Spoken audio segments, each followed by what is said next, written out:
What are your thoughts on how the Buccaneers got it done? And are they going to be able to make some noise in this year's playoffs? Well, it looked like the Bucs of old, and honestly, it's been a long time coming for the Bucs to have a performance like this. Um, Kevin, we talked about this game last week.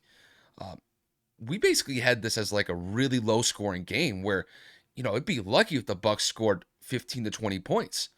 And I mean, the way that I see it right now, off of what they did this past weekend against the Panthers, it's just about time. I mean, Brady looked like his usual self. I mean, Brady had over 400 yards passing. He almost had 450 yards passing in a season where we have not seen that in any capacity whatsoever.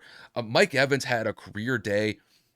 He had over 200 yards receiving. He had 10 catches, had 3 touchdowns. He secured another 1,000-yard season. That's 9 seasons in a row where he's been able to do that. The only person who has more consecutively is Jerry Rice. So when you're putting Mike Evans in that type of category alongside Jerry Rice, man, that's good company to be a part of. And when it comes to the Bucs needed this. And when the game started out, it did not look really that good for the Bucs going into the fourth quarter. They were down 21-10, and it seemed as if the Panthers, through the first 3 quarters, they pretty much controlled the tempo of the game.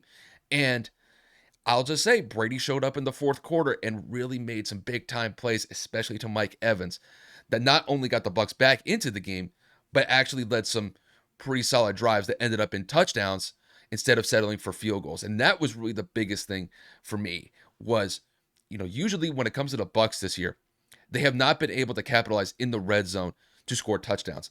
And there are still some issues with them in the red zone. They had to settle for some field goals in that game against the Panthers, but they were able to put points on the board via touchdowns this time.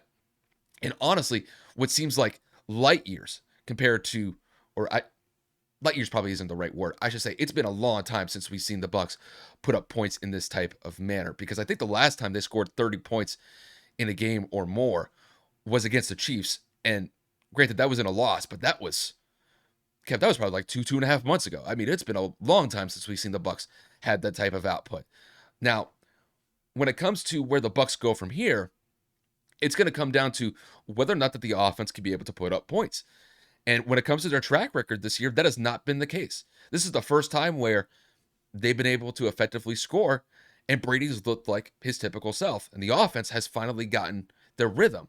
But maybe this is just a fluke. Maybe this is just a one-time thing, and it may not necessarily lead to just this being a consistent theme for the rest of the regular season, which is only 1 week, and then whether or not it carries into the playoffs, we'll see. But I mean, as far as I see it, they've secured a first round playoff matchup against the Dallas Cowboys. Um, as long as the Eagles don't falter, and then potentially they would have to play the Eagles if the Eagles were to lose that number one seed, and then potentially the Cowboys would get that number one seed. But I mean, who knows? Even the 49ers could get the number one seed. So it's honestly kind of a toss up at this point, depending on how things play out. But when it comes to the Bucs, I take this game with a little bit of a grain of salt because the track record just doesn't support the offense putting up points like this. The only thing that I know is a surefire thing to bank on when it comes to the Bucs is their defense. Their defense has been solid the entire year, and as far as I see, if the Bucs are going to win games, it's going to be based on that Bucs defense playing not subpar football, playing A+ football as far as I see it, and then the Bucs offense putting up enough points to be able to stave off an opposing team. I think that's going to be their best chance for success here.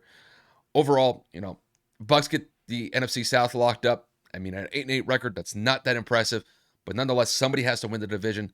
They got it, and really, it's up to them depending on how they want to play the rest of this year out, and we'll see what happens in the playoffs. But Kev, I'm still not really confident in them. They just don't have a lot of consistency as far as I see on the offensive side of the ball. And until I see otherwise, I can't really bank on them for the foreseeable future. That's just how I see it.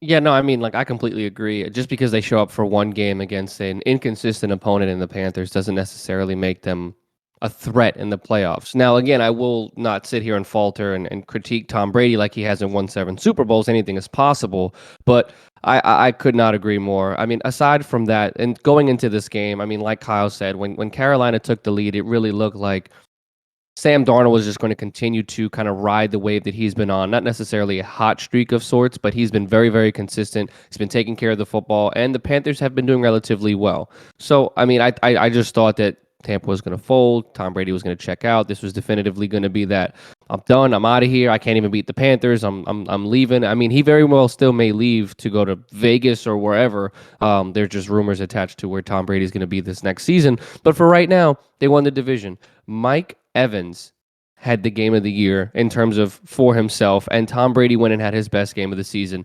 It's almost like they've been able to do this all year. They just haven't had the right opportunities.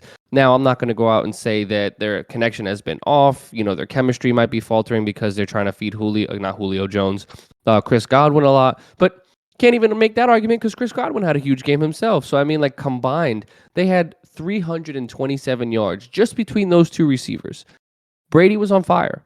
Brady looked like the Brady of old, and it just went to show that it's never completely been on Brady. It's never all been on his shoulders as to why the Buccaneers have been bad. Because we have to continue to circle back and say their incapability to run the football is a problem. A team that is not balanced is not going to go far in the postseason. You need a good running attack, you need a good quarterback, and you need a solid defense. They have 2 out of the 3. When you can't run the ball and have that play action working for you and keep the ball away from the other team and kind of eat up the clock, you're not going to be able to put other teams away late with a lead. They had 67 total rushing yards on the ground for 2.7 yards per carry.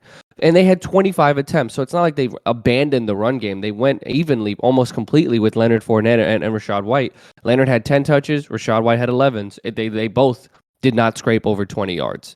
So, excuse me, they did not both scrape over 30.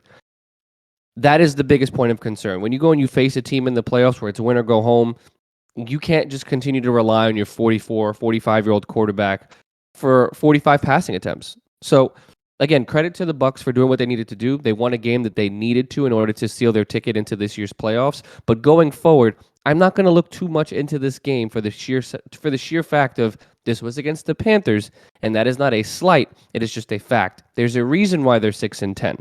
There's a reason why the NFC South is going to be represented by a team of 9 or 8 or 8-9 as the best record. Or excuse me, 8-9. My bad. I can't do math. It's early in the morning, but it was a good game nonetheless. Happy to see Tom, kind of end the season on a good note. If they were to rest their starters for next week, it wouldn't really make a difference. No reason to go and put them out there. Not like seeding is going to go any higher, and you've already won the division. So at the end of the day, Tampa moves on for the 3rd year in a row, and they're going to the playoffs.